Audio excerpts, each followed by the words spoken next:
Bonsoir à tous. C'est avec plaisir que je suis ici ce soir puisque je sais que c'est une émission qui vous intéresse. Je sais aussi que cette émission est attendue, donc les élus qui se succèdent sur ce plateau afin que vous puissiez être au fait de ce qui se passe au niveau de votre commune et de manière plus large que vous puissiez vous rendre compte un petit peu de l'action des élus face à cette épidémie du Covid-19. Ce soir, nous partons du côté de la commune de Petit-Bourg avec le maire Guy Losbar qui est ici ce soir. Bonsoir. Bonsoir.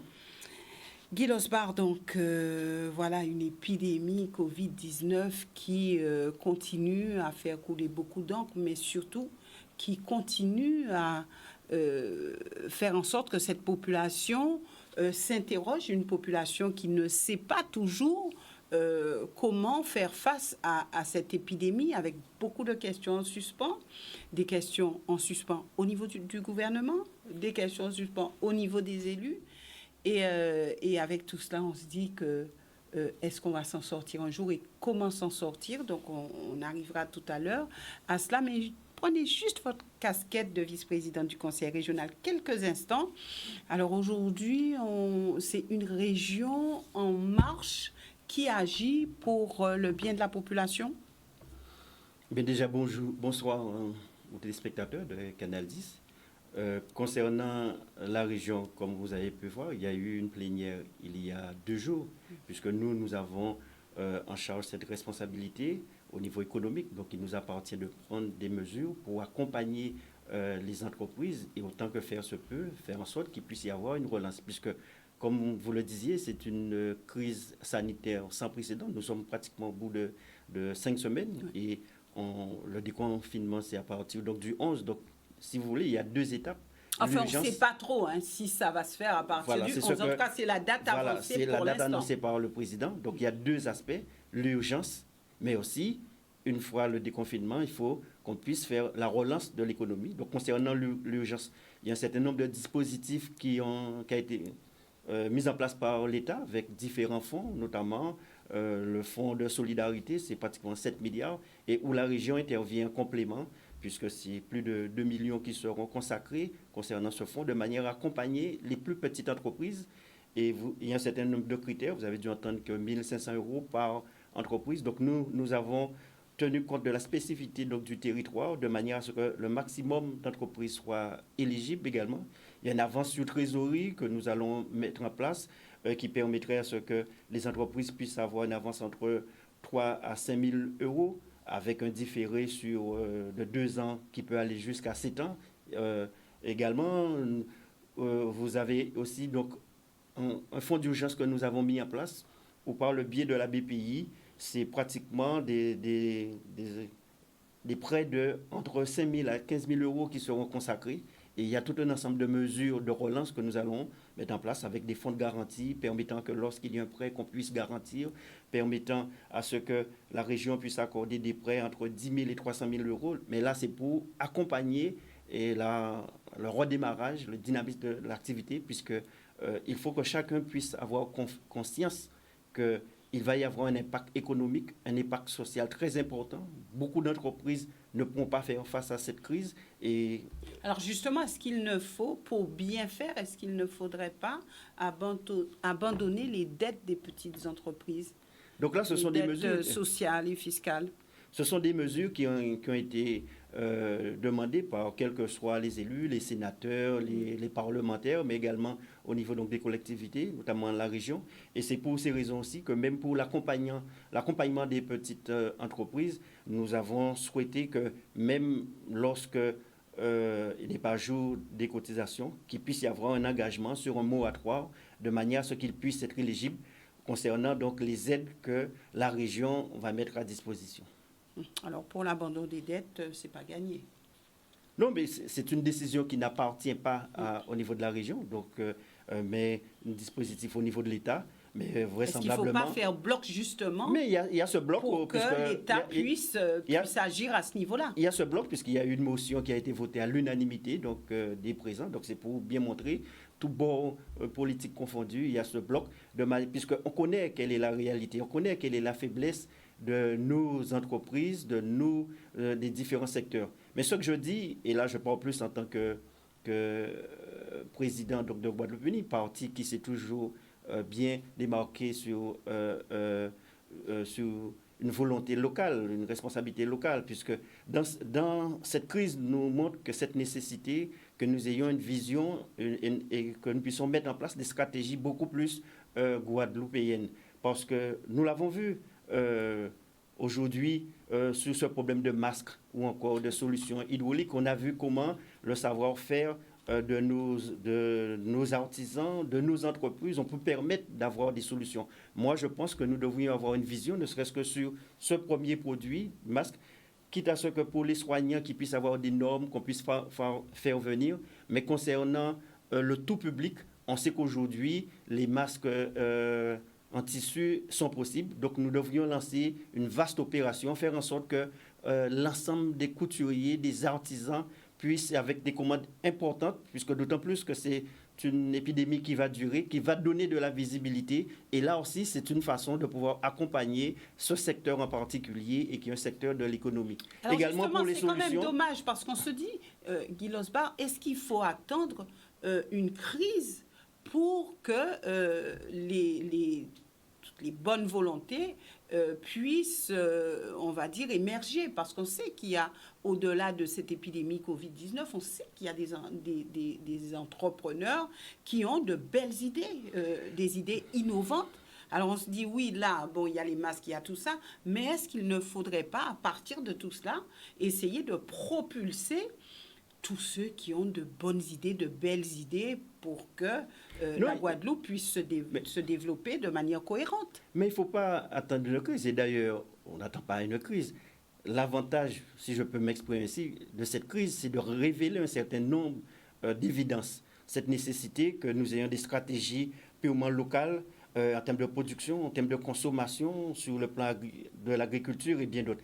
Mais nous n'avons pas aussi bien les chefs d'entreprise, voire les politiques. Cette crise révèle un certain nombre de choses, mais moi-même, en tant que politique, j'avais eu l'occasion d'annoncer un certain nombre de choses. Ici même, j'avais eu l'occasion de dire que pour prévoir certaines crises, certaines situations, à l'époque, j'avais proposé qu'il puisse y avoir une sorte de fonds d'urgence et qui aurait permis que lorsque la Guadeloupe se retrouve confrontée soit à des problèmes de tremblement de terre, cyclone, sargasse, ou des problèmes comme aujourd'hui, que nous ayons en quelque sorte les moyens pour pouvoir booster l'économie, pour pouvoir accompagner notre population. Et cela fait 2 ans aujourd'hui, c'est 90 millions que nous aurions déjà pour pouvoir agir aujourd'hui. On a vu le président de région distribuant des masques, des légumes et tout ça. Vous avez fait de même? Au niveau de la ville de Petit-Bourg, puisque c'est le rôle d'une commune, le rôle du CECAS, de pouvoir faire en sorte d'accompagner les plus défavorisés et qu'ils puissent disposer, quand c'est le cas, nous faisons une distribution hebdomadaire pour les produits pays. Nous avons passé des conventions avec les grandes surfaces de la ville pour que nos plus défavorisés, les plus vulnérables puissent avoir des produits. Également de la distribution d'eau, puisqu'on connaît quel est ce problème.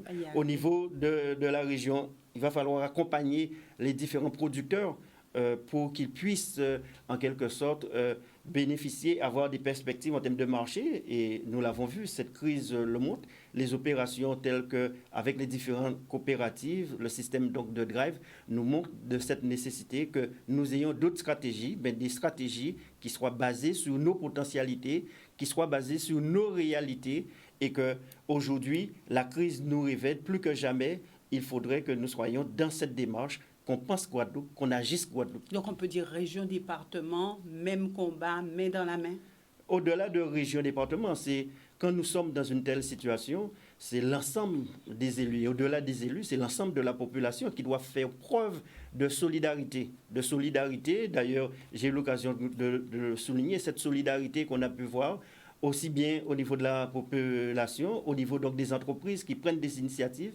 Mais au-delà de cette solidarité, c'est cette démarche de responsabilité, puisqu'on a vu comment les producteurs au niveau de l'alcool ont pris des initiatives pour pouvoir créer et fabriquer donc des solutions. Aujourd'hui, on le voit avec nos couturiers, avec nos artisans pour la fabrication de masques. On a vu donc certaines associations spontanément pour faire une distribution au niveau donc des produits. Il est nécessaire dans un pays comme la Guadeloupe que nous fassions preuve de cette solidarité qui constitue en quelque sorte notre culture, notre histoire ou notre façon de vivre. Mais au-delà de cette solidarité, cette crise nous montre qu'il y a des stratégies à mettre en place, qu'il faut que nous puissions nous baser beaucoup plus sur nos atouts, nos potentialités et comme je viens de le dire concernant les masques, comme je viens de le dire sur les solutions, même sur les différents problèmes d'eau, etc. Je prends une initiative que nous faisons au niveau de la ville de Petit-Bourg, c'est de pouvoir doter la population, d'abord les plus vulnérables ou ceux qui sont en situation ou de manque d'eau chronique, d'avoir donc des citernes. Et d'ailleurs, nous allons voir combien de citernes sont prévues? Une fois ce déconfinement prévu, ce que nous envisageons, c'est de voir comment que dorénavant, sur Petit-Bourg, lorsqu'il va y avoir une construction, que cela soit intégré dans le permis de construire et voir comment les foyers n'ayant pas de citerne, quel dispositif que nous allons mettre en place avec d'autres partenaires pour que d'ici 3 à 5 ans, que l'ensemble soit doté. Des citernes gratuites? Tout dépendra donc des critères donc, de revenus, de tout un ensemble d'éléments que nous sommes en train d'étudier. Pour l'instant, c'est plus d'une centaine de citernes gratuites que nous sommes en train de mettre en place pour les aînés, pour les personnes défavorisées ou dans certains secteurs où depuis des jours, il n'y a pas d'eau. Donc, au-delà donc, des distributions et des différents points d'eau que nous avons mis sur le territoire. Donc, dans la durée, il va falloir prévoir des citernes, c'est ça? Non, ce que je disais, c'est que aujourd'hui, on doit être dans une démarche d'anticipation, puisque il y a 2 ans, j'avais expliqué que nous sommes dans un territoire où il y a des risques sismiques, des risques volcaniques, des risques de sargasses, enfin, etc. Et qu'en fait, nous devrions pouvoir vivre avec cela et on doit pouvoir anticiper. Et c'est en ce sens que, à l'époque, j'avais proposé ce fonds d'urgence. Aujourd'hui, concernant les citernes, il est vrai qu'il va falloir investir pour les réseaux, puisqu'il y a tout un ensemble d'études.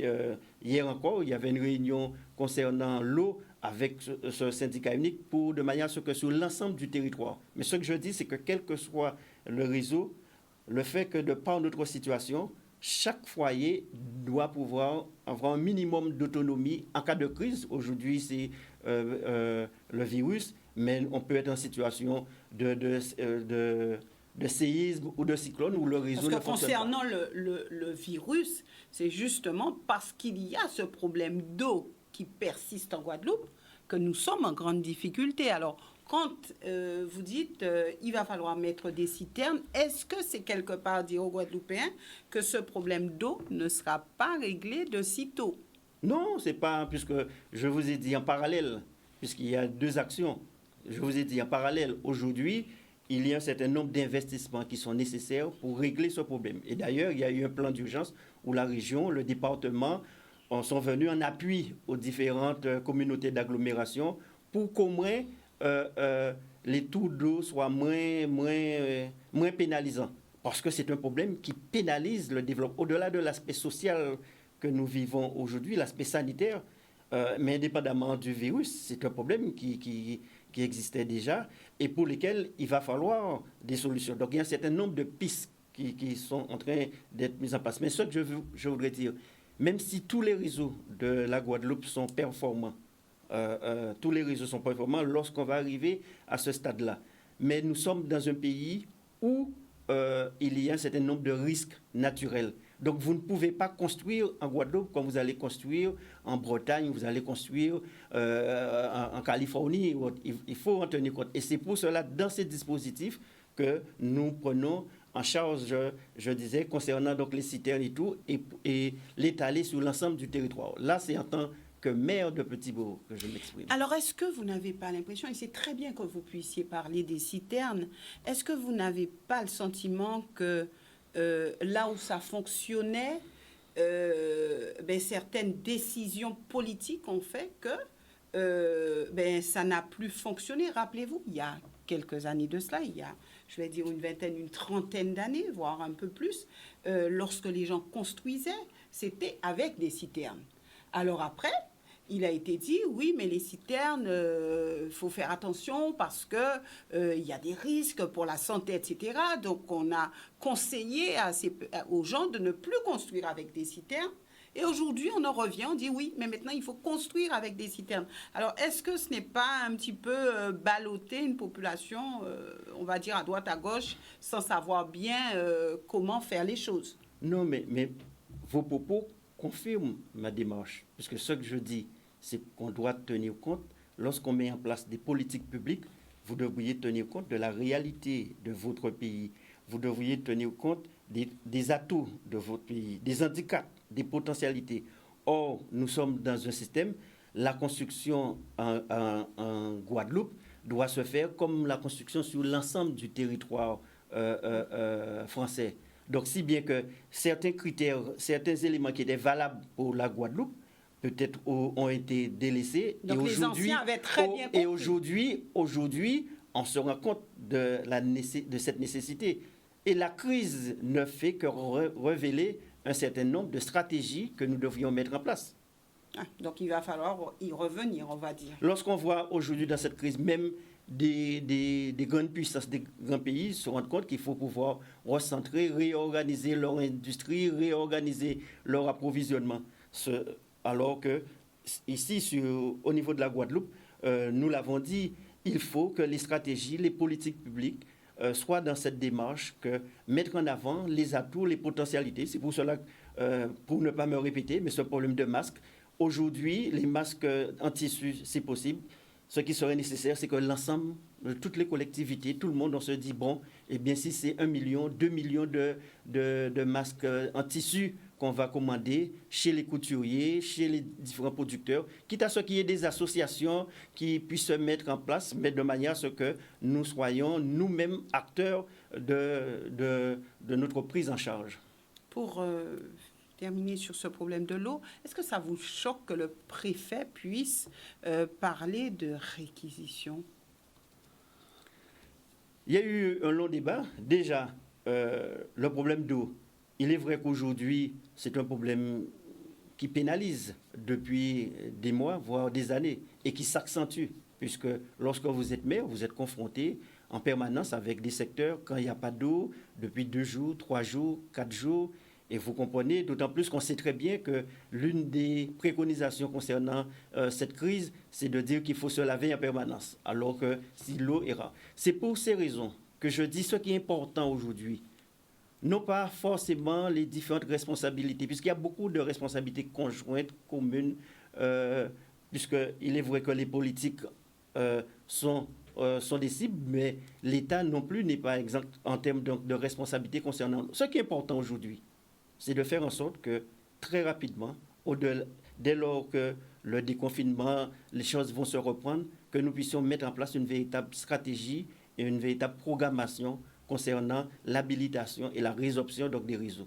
Ce qui est important également, c'est qu'on puisse mettre en place d'autres mesures, que les constructions ne se fassent pas, comme je disais, qu'il puisse, dans chaque construction, en termes de permis, etc., qu'il puisse y avoir un dispositif en termes de citernes, etc. Ce qui voulait dire, indépendamment du réseau, que chaque particulier a cette autonomie en cas de cyclone, en cas de séisme, en cas de quelle que soit donc la crise. Mais ce qui est surtout important, et d'ailleurs les différentes forces, les communautés d'agglomération qui ont cette responsabilité aujourd'hui, départements et régions qui mettent en place un financement pour les accompagner, pour aboutir à une stratégie commune qui expliquera qu'il y aura une structure qui permettra en quelque sorte de mettre en place les investissements nécessaires et au-delà des investissements nécessaires, qu'il y ait une exploitation.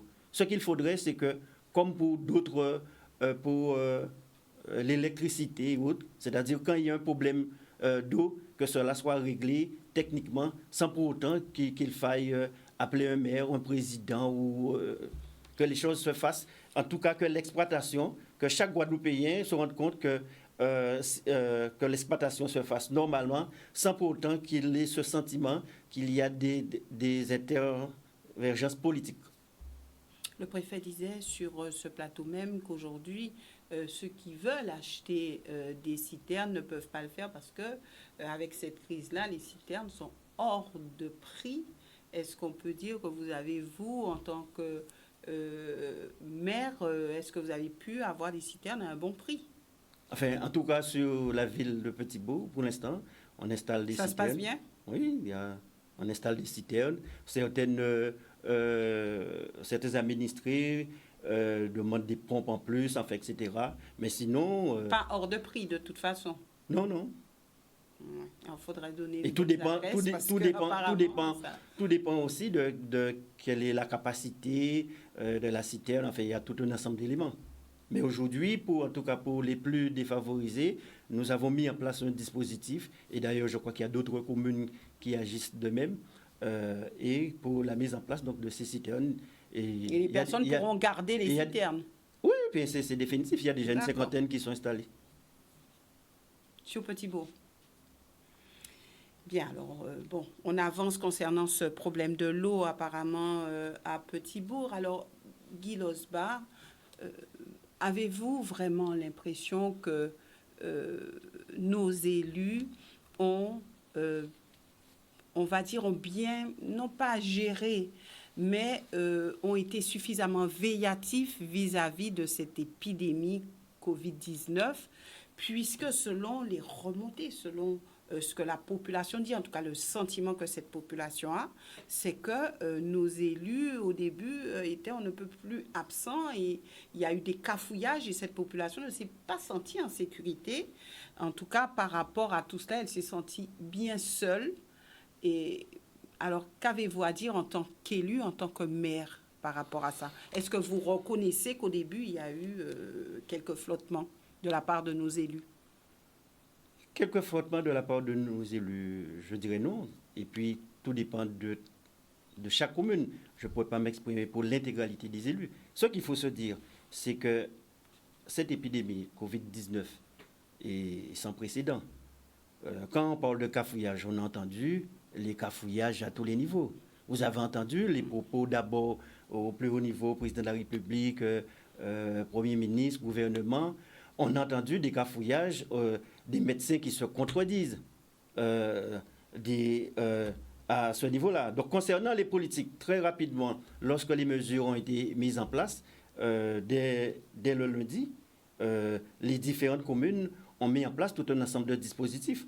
Nous-mêmes, au niveau de Petit-Bourg, nous avons mis une cellule de crise et que tous les matins à 8h30, j'ai un rendez-vous par visio avec l'ensemble donc, de la direction générale, les principaux élus, de manière à ce qu'on puisse coordonner les actions et sur tous les secteurs où nous pouvons intervenir, puisque nous avons pu mettre en place un système de points d'eau. Il y a 6 points d'eau parce qu'il y a ce problème sur le territoire. Nous distribuons de l'eau tous les mercredis. D'ailleurs, le préfet a dit que vous avez été très réactif lorsqu'il a demandé à ce que vous puissiez mettre des citernes et que vous avez été vraiment oui, mais en fait, très, très réactif par rapport à cela. Oui, mais en fait, c'était un dispositif que nous avions.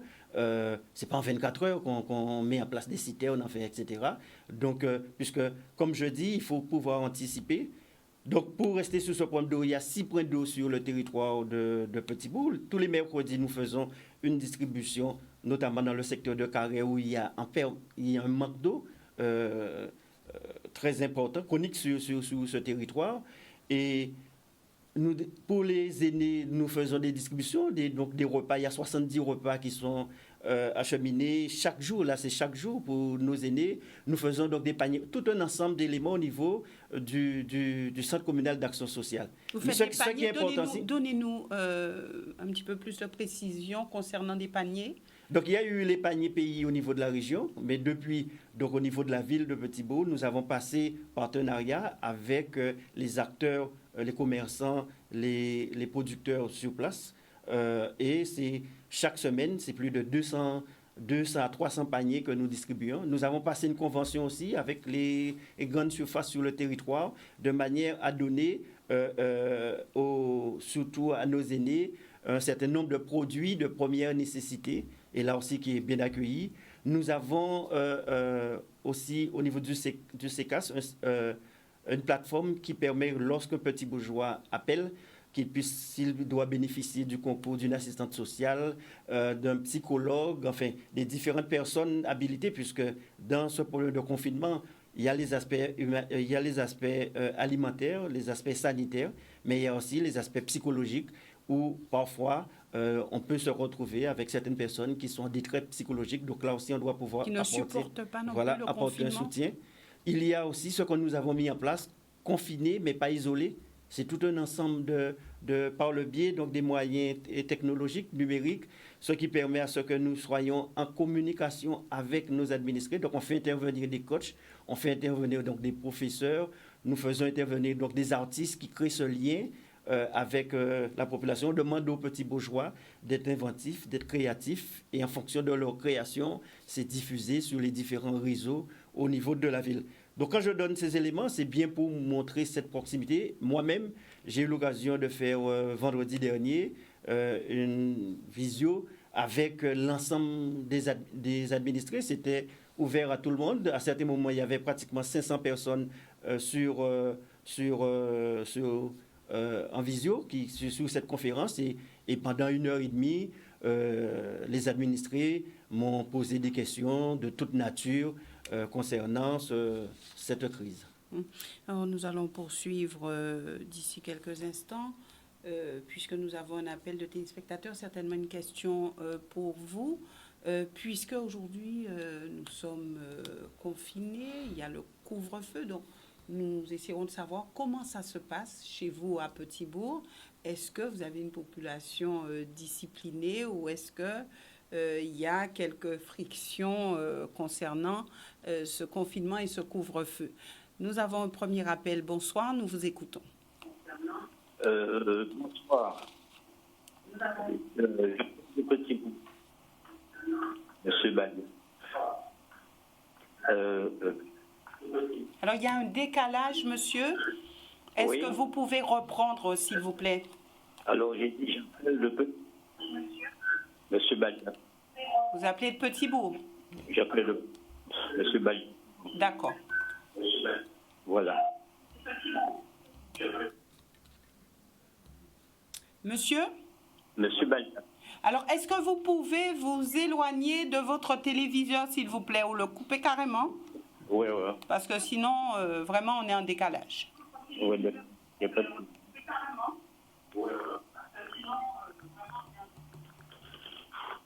Alors, voilà. Je peux... Oui, allez-y. Alors, je dis bonsoir. Bonsoir. À Canal. Bonsoir, monsieur. Bonsoir. Alors, M. Balia, justement, je voulais dire, en période de crise, il faut mettre en place une stratégie de crise. Alors, la suivante, je voudrais demander à M. Losbar, est-il possible de discipliner la capacité des associations carnavalesques qui ont un savoir en matière de culture? Est-ce que les collectivités majeures, départements, régions, qui sont sollicités pour des subventions, ne peuvent solliciter le savoir de ces associations pour construire en fait des masses? Parce que ce sont des associations très actives.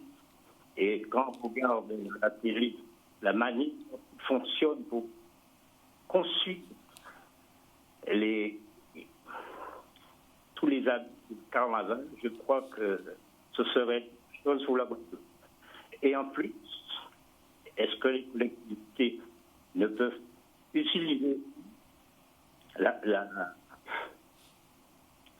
le rectorat, parce qu'il y a des lycées qui ont des options de modif, même si les écoles sont fermées à ce moment, pour passer un contrat pour permettre à des lycées technologiques à modéliser la couture. Ok, merci monsieur. Nous avons vraiment eu des problèmes pour bien vous entendre, mais je crois que nous avons retenu l'essentiel. J'ai compris sa question et puis qui correspond parfaitement à ce que je disais, cette nécessité que nous puissions utiliser nos propres potentialités, nos propres atouts. Aujourd'hui, je reste convaincu qu'il faudrait qu'il y ait une véritable opération sur l'ensemble donc, des communes, sur la région, le département, tout le monde, qu'on puisse se dire qu'on fait en sorte qu'il y ait une grosse production de masques en tissu. Au niveau de la ville de Petit-Bourg, j'ai donné donc, des consignes à mes directeurs de faire le recensement des différents artisans et couturiers, etc. Des associations. Voilà, et même aussi donc, des différents ateliers. Mais même à ce niveau-là, cela ne pourrait peut-être pas suffire pour que nous puissions, puisque là, pour que nous on puisse remplir les besoins de la population, on s'exprime en termes de milliers, en termes de millions. Effectivement, monsieur disait, on a donc des associations carnavalesques qui, chaque année, pour le carnaval, arrivent à produire des tenues magnifiques en termes donc, de tenues pour le carnaval, et là aussi qui ont un savoir-faire. Et ce savoir-faire pourrait être mis en pratique pour que nous puissions accélérer cette production en termes donc, de masques en tissu. Et là, ce qui voudrait dire qu'on se prend en charge. Nous sommes dans une démarche guadeloupéenne et sans pour autant que nous ayons à attendre de l'extérieur pour pouvoir satisfaire un besoin, d'autant plus qu'on sait très bien que le virus, il ne va pas disparaître le 12 mai. Les experts, même s'il y a des contradictions et tout, mais tout le monde dit que les choses vont se poursuivre. Donc, ce qui voudrait dire que sur place, nous aurons cette production. Il est vrai que pour les soignants et autres, cela demande d'autres critères. Il ne s'agit pas de faire des masques qui ne soient pas aux normes. Pour les soignants, on sait très bien qu'il faut la norme qui est nécessaire. Mais concernant le tout public, des masques en tissu qui peuvent être possibles. Et là, c'est une large opération. D'ailleurs, je l'ai dit dans une réunion que nous avions hier avec les communautés d'Agolo, présidents de région, présidents de département, préfets. Je pense que tous, on doit pouvoir se mettre en coordination et lancer une véritable opération sur le territoire pour qu'il y ait des productions de masse dans toutes les communes et qui permettrait qu'ainsi que nous puissions s'autosuffire sur ce point-là. Des associations. Et ça va créer une dynamique. Qui devront être aidés de toute façon. Les couturiers, ils auront de la visibilité pour produire des masques. Ils seront peut-être obligés donc, de recruter, enfin, etc. Mais qui va donner une dimension et qui montre que c'est cet état d'esprit qu'il faudrait que nous ayons une autre conception, que les politiques publiques soient basées sur nos réalités et que nous mettons en place nos stratégies propres. Guy Losbar. Et pour les solutions liquides hydro, c'est la même chose, puisqu'on a vu qu'il y a eu des productions. Mais il ne faudrait pas qu'on puisse concevoir qu'on dit qu'on fait des masques en tissu en complément ou en plus de ce qu'on va commander. Il faudrait qu'il y ait une stratégie. Non, c'est ce qu'on met en avant. Concernant la solution liquide, la même chose aussi, qu'on puisse se dire, on voit avec les producteurs d'alcool, de rhum, comment on peut faire en sorte que nous ayons une filière à ce niveau-là et qu'on puisse s'autosuffire. Guy Losbar, nous marquons une courte pause et nous revenons avec vous et avec les appels de téléspectateurs d'ici quelques instants.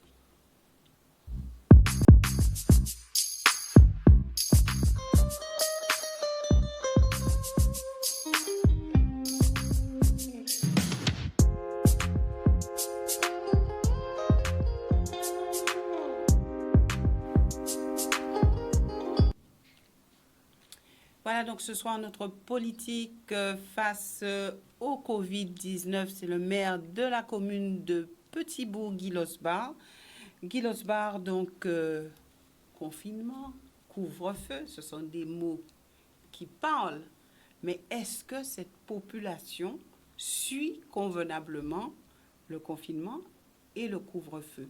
Alors, avez-vous l'impression vraiment que la Guadeloupe est confinée?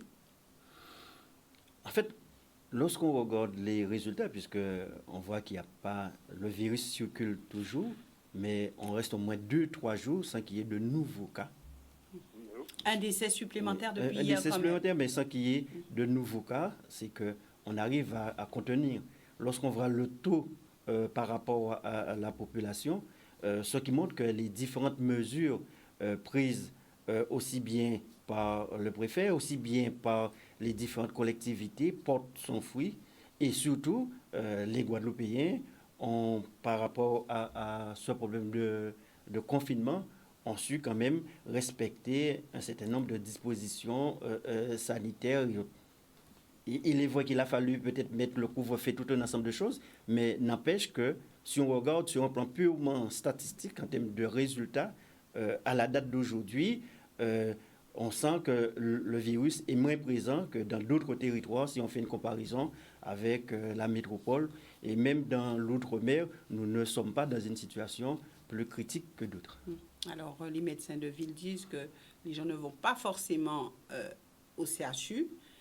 Les gens vont chez le médecin traitant ou chez leur médecin et apparemment le chiffre serait approximativement de 500 à 600 personnes touchées par le Covid-19 en Guadeloupe.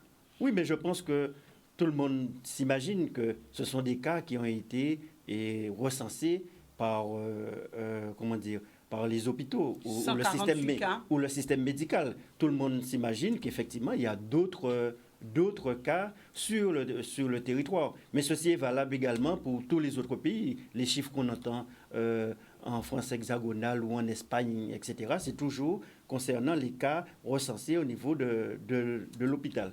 Vous savez, chaque semaine, on doit faire remonter, les différentes communes doivent faire remonter les chiffres, le nombre de décès dans sa ville. Et en faisant une comparaison avec l'année dernière, de manière à voir s'il y a une variation, s'il y a beaucoup plus de décès en mars 2020 qu'en mars 2019. Et là aussi, ce sont donc des indicateurs pour savoir si, indépendamment du recensement dans les hôpitaux, s'il n'y a pas d'autres facteurs. Et en tout cas, je parle pour ma ville, il n'y a pas de tendance particulière en 2020. D'accord. Nous repartons du côté du téléphone. Bonsoir, nous vous écoutons. Oui, bonsoir. Mes respects, Madame Boissé. Bonsoir, Monsieur Losdar. Bonsoir. Je me permets, je ne vous cache pas que je vous écoute, Monsieur Losdar. Il faut savoir que déjà par rapport au virus du Covid, au Covid, qu'en moyenne, les épidémiologistes disent que entre les chiffres annoncés et la réalité, il faut multiplier par 20. Il faut multiplier par 20 au total le nombre de personnes contaminées, porteurs sains, etc. Mais ce n'est pas le but de mes questions, M. Losbar, parce que vous m'avez fait peur quand vous avez parlé de l'histoire des masques. Parce que, M. Losbar, vous savez qu'il y a quand même des entreprises qui sont en situation compliquée. Vous savez que depuis, on l'a appris encore aujourd'hui, que depuis le début du Covid en Guadeloupe, de grosses sociétés mettent leurs salariés à la rue. Ils les licencient. Ils ne leur donnent pas le choix. La chose que je voulais aussi vous poser comme question, c'est ces masques-là, alors que nous avons quand même un taux de chômage particulièrement élevé sur notre territoire, est-ce qu'il n'est pas plus intéressant, plutôt que de solliciter le bénévolat des associations, etc., c'est nécessaire, c'est utile, mais est-ce qu'il n'est pas plus intéressant, justement, de favoriser une économie réelle avec des gens qui sont actuellement en situation de chômage, qui sont en situation de revenu minimum? Est-ce que c'est pas plus intéressant de solliciter ces personnes-là qui en ont le plus besoin, de travailler avec des structures en capacité de les accueillir, nous disons la même chose. La fabrication de ces masques. Voilà, c'est ça qui est intéressant. Mais la question sur les citernes, parce que et ensuite je termine, je vais vous laisser répondre, M. Losbar. Les questions sur les citernes, c'est bien, vous donnez 50 ou 100 citernes. On sait très bien que le budget de la région n'est pas extensible. Donc, à un moment donné, ces citernes-là, il va bien falloir que quelqu'un les paye. Donc, c'est ça que la question que je veux vous poser aussi, c'est ces citernes-là, quelqu'un va devoir les payer un jour. Et moi, je voudrais savoir qui va payer ces citernes, parce qu'actuellement, nous payons des abonnements, nous payons des factures, et la question, c'est ces citernes-là, M. Losbar, qui va les payer? Est-ce que c'est dans nos impôts? Parce que vous avez dit, on va étudier les situations de chacun. Ok, vous allez étudier les situations de chacun. Ça veut dire que si quelqu'un est à la limite de la limite, il n'aura pas la citerne, ou il devra la payer au prix fort. Qui va faire ces citernes? D'où elles vont venir? Qui va les fabriquer? Qui va les installer? C'est la même question, et elle rejoint aussi un peu l'histoire des masques. Oui, ça aussi, parce que vous parlez de réformer l'économie après le Covid. Mais là, maintenant, M. Losdar, vous êtes aux commandes expliquez-nous comment vous souhaitez faire cette affaire-là. Merci, monsieur. Voilà. Merci beaucoup, monsieur. Merci beaucoup. Merci. Bonne soirée. Bonne soirée. Merci. D'ailleurs, je remercie le téléspectateur pour sa question, puisque je crois qu'il y a eu une incompréhension. Moi, ce que je dis, c'est que plutôt que nous puissions commander des masques aujourd'hui en tissu auprès des couturiers, en complément ou de manière additionnelle, ce que je proposais, c'est qu'il y ait une véritable opération concernant les masques en tissu et qu'il y ait une grosse commande. Qu'il y ait une commande pour l'ensemble des couturiers. Et monsieur, conformément à ce que vous dites, j'ai eu l'occasion de dire, lorsque ces couturiers vont se retrouver avec des commandes, ils ont une visibilité, ils vont pouvoir recruter. Donc je suis bien dans cette démarche de relance économique. Et c'est une activité qui va pouvoir relancer de l'économie et qui va y avoir une visibilité. En plus, ce n'est pas une opération seulement pour 1 mois, pour 2 mois, d'autant plus que nous savons que, selon les experts, que cette épidémie va durer un certain nombre de mois. Donc ce serait de donner de la visibilité à un secteur d'activité et qui permettrait, grâce à la commande publique, grâce à la commande des différents particuliers, que nous ayons donc des masques en tissu, mais fabriqués sur place, qui ne soient pas forcément importés et que, comme on sait que pour le tout public, aujourd'hui, cela peut être préconisé dès lors que les normes sont respectées. Donc c'est en ce sens que je dis qu'il peut y avoir cette vaste opération dans une démarche en mettant une stratégie guadeloupéenne basée sur des entreprises de la Guadeloupe et qui permettrait de donner de la visibilité et de la création d'emplois, comme vous dites, et ceci devrait permettre de la création d'emplois. Donc nous sommes parfaitement en phase sur cette question. Sur la deuxième question, les citernes. Concernant les citernes, j'ai donné l'exemple pourquoi je disais cette nécessité de citernes. Et d'ailleurs, Madame Boissier disait qu'autrefois, dans les constructions, il y avait toujours une citerne. Après, il y a eu des normes, en fait, tout un ensemble d'éléments qui ont expliqué que cela ne se faisait plus. Ce que je dis aujourd'hui, compte tenu de la situation, mais aussi compte tenu de notre positionnement, puisque nous sommes un territoire qui, aujourd'hui, nous connaissons le Covid-19, mais nous voyons régulièrement, il y a des problèmes de cyclones, des problèmes de volcans, des problèmes de sargasses et autres. Et c'est pour cela qu'on doit pouvoir construire et mettre en place donc, des stratégies. Et ce que je disais, c'est qu'en tant que maire, nous, ce qu'on va proposer, voir avec l'urbanisme, comment faire en sorte que dorénavant, lorsqu'on construit, qu'il puisse y avoir une citerne. Aujourd'hui, on va le mettre au niveau de l'urbanisme, alors qu'en fait, autrefois, systématiquement, le Guadeloupéen le faisait lorsqu'il construisait. Donc, 2 aspects. Donc, que cela soit dans un cadre de l'urbanisme pour permettre que les nouvelles habitations, les nouvelles maisons soient construites en ce sens. Maintenant, concernant les foyers existants, qu'il y ait un véritable plan, qu'il y ait un plan et voir comment avec les partenaires, puisque je n'ai pas dit ni la région, ni l'État et autres, puisque je suis toujours dans une démarche de responsabilité, voir comment avec les autres partenaires, qu'on puisse faire en sorte que pour celles et ceux qui ont déjà construit, comment disposer de ces citernes. Maintenant, il y a une opération particulière. L'opération particulière, c'est une opération dans un cadre purement social. Nous savons qu'il y a un certain nombre de personnes âgées, vulnérables, isolées, qui ne disposent pas, que le réseau n'aille pas alimenter convenablement. C'est pour cela que nous avons mis en place ce dispositif. Mais moi, la volonté que nous voulons, c'est que ce dispositif soit étendu sur l'ensemble du territoire, avec des instruments, avec un dispositif financier pour permettre que cela se fasse. Ce que je voudrais rappeler, c'est qu'aujourd'hui, au niveau de la région, il y a déjà un accompagnement pour les citernes. Lorsqu'on paye des citernes avec la récupération d'eau de pluie, il y a déjà un accompagnement qui existe depuis des années. Nous repartons du côté du téléphone. Bonsoir, vous avez la parole. Allez-y. Allô, oui, bonsoir. Bonsoir, monsieur. Bonsoir. Bonsoir la population. Alors, comme personne ne voit qu'est-ce qu'il faut faire pour les écoles, j'aimerais donner mon opinion. Alors, comme les petites écoles et tout ça, je trouve que c'est pas important qu'ils reprennent l'école dans ces circonstances. Donc, je donnerai mon opinion. Il vaut mieux que ce soit ceux qui passent les examens qui pourront rejoindre le chemin de l'école, le chemin des examens et tout ça. Mais les petits-enfants et maternels, tout ça, ils n'ont pas besoin de reprendre l'école pour aller se contaminer, se tuer, aller à la mort. Donc moi, c'est cet avis que je donne. Et puis, voilà. Sinon, à Petit-Bourg, il y a l'arrivée des sargasses, donc il faudrait pouvoir essayer de nous décontaminer à ce niveau. Comme ça, ce sera un petit peu moins de contamination pour cette population petit-bourgeoise. Et aussi, pour les masques, normalement, ils ont dit qu'ils vont distribuer des masques pour la population petit-bourgeoise. Jusqu'à présent, on n'a pas encore vu dans les boîtes aux lettres, pas même un masque. Merci, monsieur.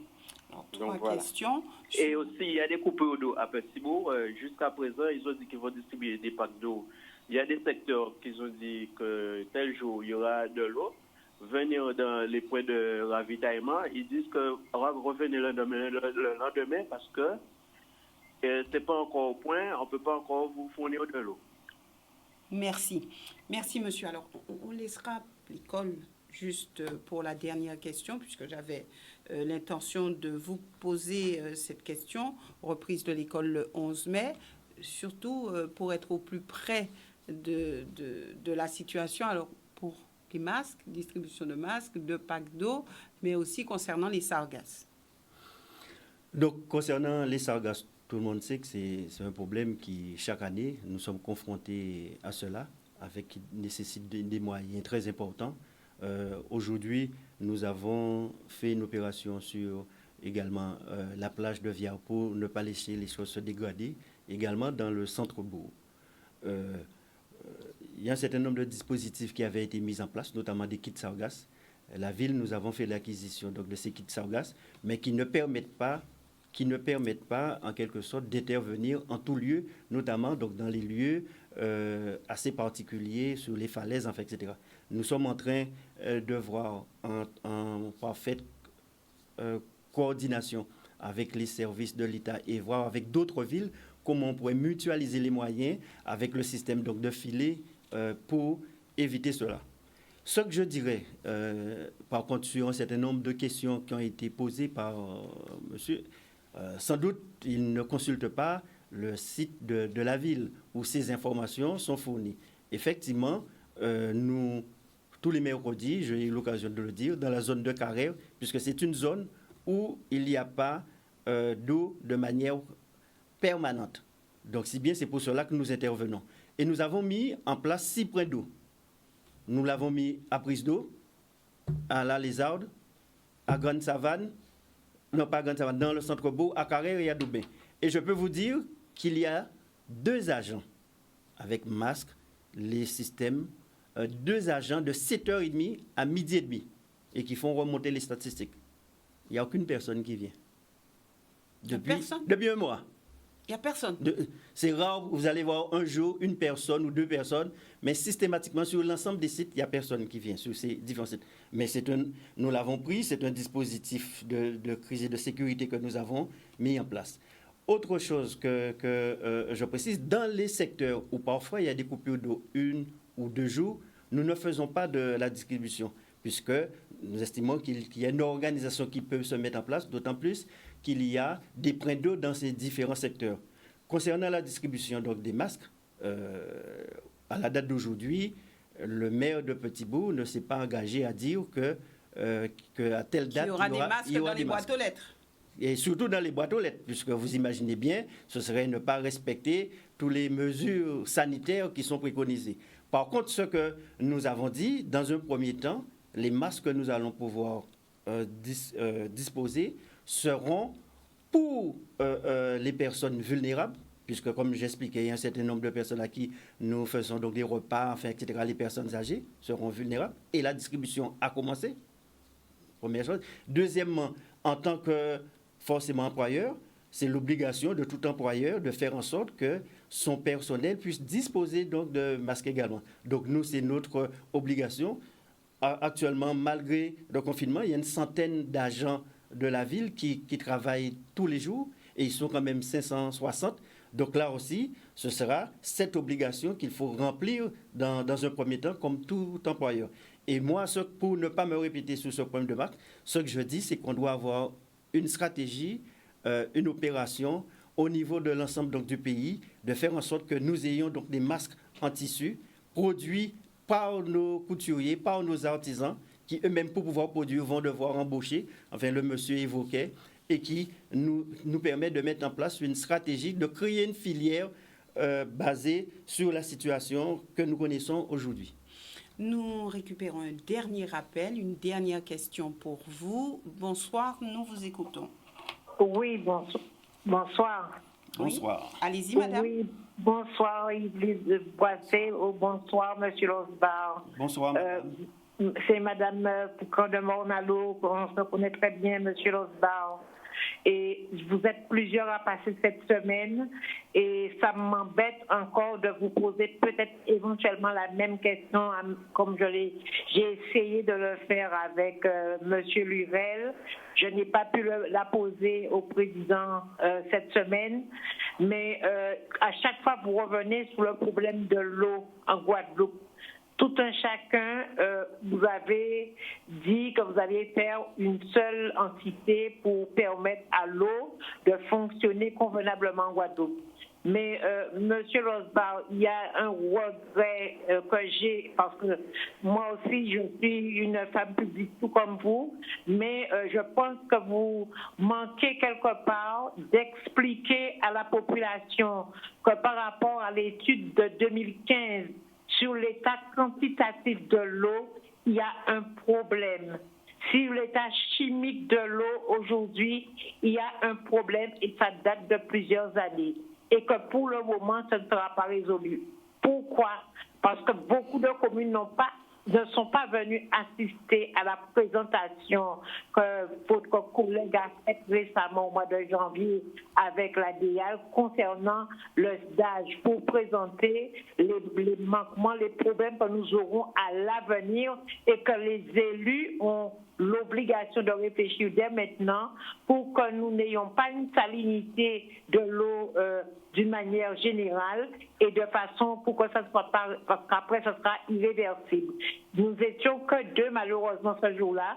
J'aurais aimé que vous expliquiez vraiment à la population les tenants et les aboutissants, tout ce qui nous attendra d'ici les années à venir et ce qu'il faudra faire. Et je vous dis aussi en ce qui concerne les citernes, quand on le fait personnellement, parce que moi j'ai eu l'occasion de le faire personnellement pour moi, ça reste encore relativement cher pour faire le branchement sur le réseau. Et ça, c'est vrai, c'est très satisfaisant. La société que j'avais choisie a bien travaillé, mais seulement tout dépendra aussi des ressources de la personne. Et que quand on perçoit une petite retraite, il sera difficile à tout un chacun d'avoir une citerne d'eau potable. Je parle bien d'eau potable et non d'eau de pluie. Et l'eau de pluie, ça fait des années que les dossiers existent sur le site de la région. Les gens n'osent pas faire les demandes parce que c'est très long, et encore trop long. Et on m'a sorti récemment que pour les années précédentes, la région a dépensé plus de 3 millions pour les branchements d'eau. Mais c'est encore trop long. Donc, je vous remercie de voir au niveau de ces sociétés qui font des branchements d'eau, de récupération d'eau de pluie, de diminuer sur le nombre de mois qu'attendent une famille éventuellement pour avoir une citerne. Je vous remercie et bon courage quand même malgré les problèmes, malgré le confinement. Tout le monde est au travail, c'est bien. Et en ce qui concerne les masques, des familles qui ont un petit bout de tissu de 40 cm sous 40 cm peuvent commencer maintenant à se fabriquer elles-mêmes leurs masques pour ne pas attendre trop longtemps sur les masques. Je vous remercie. Bonne soirée. Le processus mis en place. Non, enfin, madame a évoqué le point de l'eau. Vous m'avez posé donc, des questions. Donc, moi, je suis quelqu'un de proposition et de solution. Je ne suis pas là pour dire, bon, c'est la faute, pas la faute. Le problème qu'il y a, on est là. Il n'y a pas suffisamment d'eau, l'eau ne coule pas dans tous les robinets, parfois on met en doute la qualité de l'eau. Il est important que moi, en tant que politique, comme d'autres, de pouvoir apporter des solutions, de faire des propositions. Aujourd'hui, concernant ce problème, tout le monde sait qu'il y a ce dispositif de syndicat unique qui va prendre en charge et puis une exploitation qui permettra, avec un investissement très lourd, de pouvoir régler ce problème. Moi, quand j'ai évoqué des problèmes de citernes, c'est indépendamment de ce problème de réseau, ce que je disais, c'est toujours pour anticiper par rapport à des crises, par rapport à des situations, que nous ayons donc des réponses. Et d'autant plus que ces citernes, comme pour les masques, sont fabriquées en Guadeloupe. Ils sont fabriqués en Guadeloupe. Donc là aussi, si vous avez un petit bout de tissu chez vous de 40 cm, faites vos masques. Donc oui, là, mais en fait, c'est une démarche de prise en charge. C'est une démarche de responsabilité. C'est une démarche où le Guadeloupéen se prend en charge sans forcément attendre ou veiller sur l'extérieur, sur autre. Il y a un certain nombre de choses que nous pouvons faire, d'autres que nous ne pourrons pas faire, mais il faut que nous soyons dans cette stratégie où on pense Guadeloupe, on agit en Guadeloupe et on met en place des stratégies en fonction de nos possibilités, en fonction de nos réalités. Et cette crise ne peut que révéler tout cela. Alors maintenant, pour terminer, nous sommes malheureusement à la fin de cette émission. Ce problème qui revient souvent, alors l'ouverture des écoles, alors le 11 mai, beaucoup de parents disent, oui, mais qu'est-ce que c'est que ça? Est-ce que le 11 mai, va falloir que nos enfants repartent à l'école? En tant que mère, en tant qu'élu, que dites-vous par rapport à cela? En fait, concernant l'école, il y a deux choses. Pour que l'école puisse fonctionner, puisse être ouverte, il faut un certain nombre de mesures. Il faut les mesures sanitaires, il faut les mesures de distance, il faut le lavage. Il faut maîtriser les gestes barrières. Voilà, les gestes barrières, pour être très précis. Il faut un certain nombre de mesures. Ce que je voudrais dire, comme le virus va se poursuivre, qu'on ouvre l'école le 11 mai, qu'on ouvre l'école en juillet, qu'on ouvre l'école en août, en septembre, en octobre, novembre ou décembre, ou peut-être même en janvier, ce sont les mêmes mesures qu'il va falloir garantir. Ce sont ces mêmes mesures. Oui, mais parce que vont maîtriser ces gestes barrières. Laissez-moi que ce sont ces mêmes mesures. Mais qu'en mai, en septembre, en octobre, il faut qu'ils maîtrisent ces gestes barrières. Maintenant, ce qui est important, c'est que pour que vous puissiez ouvrir l'école, il faut avoir la garantie que ces équipements et que ces mesures barrières puissent être appliquées et respectées.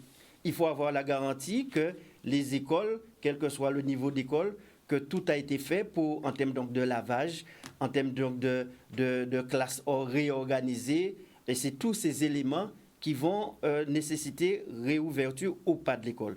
Je pense que même le gouvernement en est conscient, puisqu'il y a eu la date du 11. Ensuite, ça a été proposé de manière progressive. Ce qui est important, comme vous m'interrogez en tant que maire, c'est de voir, quelle que soit la date, pour que les écoles soient en situation de pouvoir accueillir les enfants. Mais ça, je pense qu'il faut qu'il y ait une action concertée, pas que chaque maire met en place ses dispositifs. À Bouillante, c'est ainsi, à Petit-Bourg, c'est ainsi, à Morne-à-l'Eau, etc., puisque nous sommes un même pays. Demain, il va y avoir une réunion de l'ensemble des maires, de manière à ce qu'il puisse y avoir une réflexion, voir comment mettre en place un certain nombre d'équipements, un certain nombre de dispositifs.